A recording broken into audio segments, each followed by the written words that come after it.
How to do a DITY slash PPM move, step by step. Alright, what is up YouTube fam? My name is Emilio. I'm a local realtor out here in Tucson, Arizona, Davis-Monthan Air Force Base. And I'm also military as well. I've been active duty for almost a decade now, and I understand the sacrifices that you and your family have to make firsthand. And if you're in the area looking to buy or sell, reach out to me. My phone number is 520-820-1948.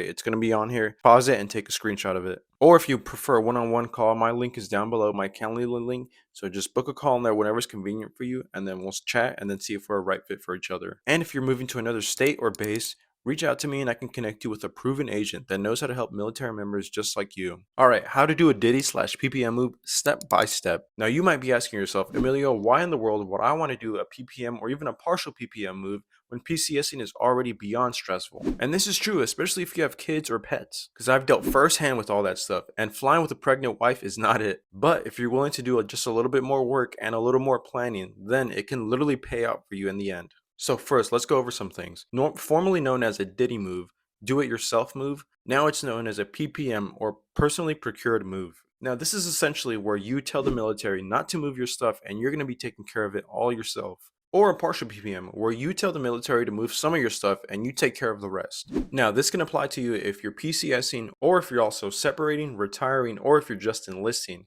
and also if you're going TDY. So if you're going to be going TDY just a few states down the road, then you can also do that, drive there yourself, and have the military pay you. Now, normally a few documents that you're going to need for this move are going to be obviously your orders, whether that's PCS or TDY, your DD 2278. Now, this is pretty much a document that's telling you and reading you all of your responsibilities that you're going to have during the PPM, and you're acknowledging that you've read them all. Now, this is a doc that you're going to get approved from the TMO office themselves. You're going to need your weight tickets. We'll talk more on that later. Your receipts, and an operating expense worksheet. We'll also go more over that later, and this is where your receipts are going to come in handy. And lastly, you're going to need your travel voucher when it's time to actually fill at the end. Alright, we're going to be going over the 6 steps, and I'm going to be dropping some knowledge on you, so please take notes if you want, or pause this video whenever you can. Alright, step 1, choosing the type of move that you want to do. Now, as we just mentioned, you can do a partial PPM or a full PPM. Now, it's super important to plan the finances that are going to go behind these moves. So depending on your rank and location, you're going to have a specific amount of household goods that you're going to be allowed to actually move and get reimbursed for that cost at the end. Here's a brief document showing all that info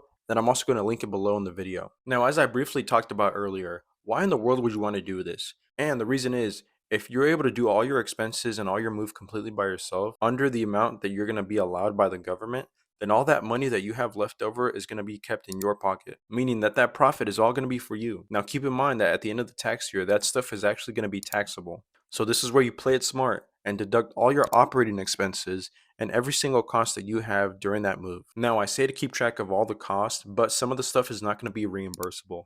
So for the most part, everything that's only a one-time use item, such as packing materials, your U-Haul rental, things like that that you're only going to use once, are going to be counting towards your operating expenses. But for example, if you buy, let's say, a dolly that you're going to use to load and unload stuff, it's going to be able to be used more than once. So that most likely is not going to be able to count towards your operating expenses. Now I say all that again because you're going to be able to deduct all of those expenses that you have at the end of the year so you don't get charged on taxes for that. It's also important to keep in mind that you're going to have to pay all those costs up front.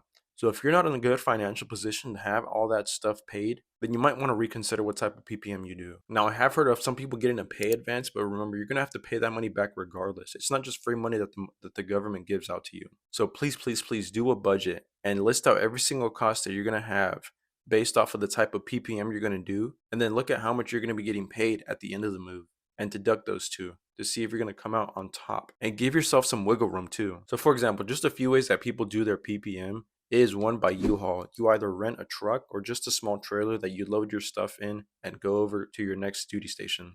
Another one is the pods company. So for example, you hire the pods company to come and drop a little container out to your home. You load it up, and then they take it and drop it off at your next duty station. And there's actually companies that you can hire also to just load your stuff and unload it once you get to your new base. Because I've heard stories of people getting injured and throwing their back out once they actually go to load their items and unload them. Alright, step 2, getting your DD 2278 signed. Now again, this is a document that's going to go over all of your responsibilities, and you're going to have to sign at the end and acknowledging that you read all of them. And this is all going to get taken care of at the TMO office. Trust me, by the end of your move, the TMO office are going to be your best friends. You're going to know them on a first term basis. And you should, because they're the experts on all this stuff. Especially if this is your first move, you're going to be asking all of the questions. And that's what they're there for. So use and abuse them. Okay, maybe don't abuse them because they are swamped half the time. And once you get this document signed, this is officially your green light to go ahead and start planning your PPM. All right, step 3, plan and reserve. Alright, with this step, you're going to want to plan and reserve all of your things that you want weeks, if not months in advance, such as hotels and any rentals that you're going to be checking out. It's better to book this stuff way in advance and eventually not even need it than to actually need it when it comes time to it and them not have it available, such as a room or some truck that you need. And remember, you're going to need to reserve all of these things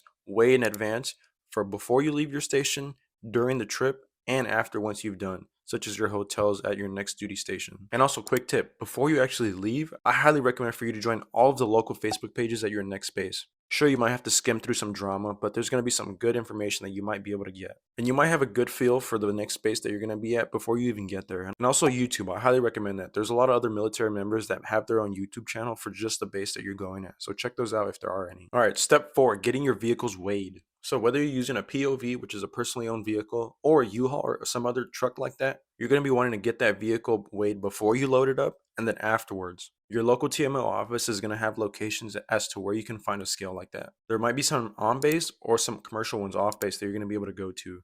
And you're going to get those weight tickets that we talked about earlier. Keep those, please. Save them, save them, save them. Because without that, you're really not going to be able to fill out your voucher. There's small loopholes that you're going to be able to go around them if you do lose them, but it's much better if you actually save those. All right, step 5, time to head to your location. All right, I already said this, but I want to reiterate, please.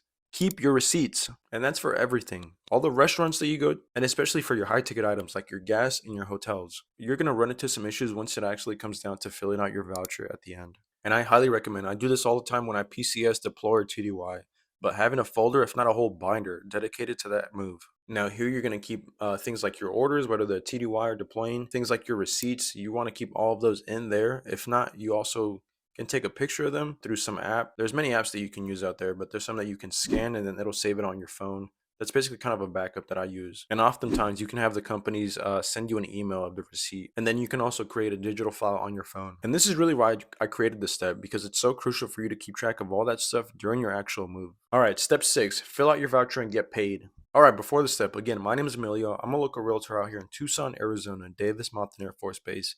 And I'm also active duty out here. So if you're looking to buy or sell in the area, reach out to me and we'll see if we're a right fit for each other. My phone number is 520-820-1948. Or click my link down below and we can book a one-on-one call. Or if you're moving to another state or base, I can connect you with one of our agents who's proven and knows how to help military families just like you. All right, this is where all your hard work is going to pay off. Driving hours and hours with your hangry wife or kids and your pets probably in the back also.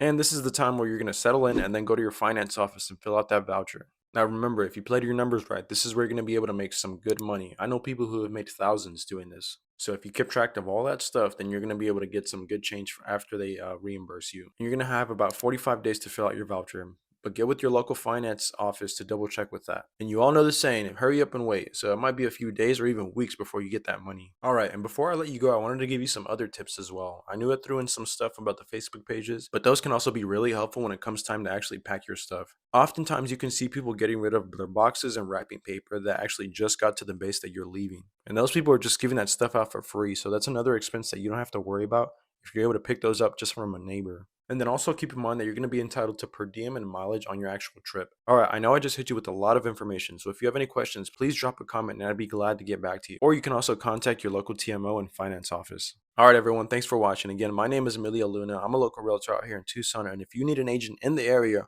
or somewhere else, I can connect you with a good agent wherever you're going to. All right, deuces.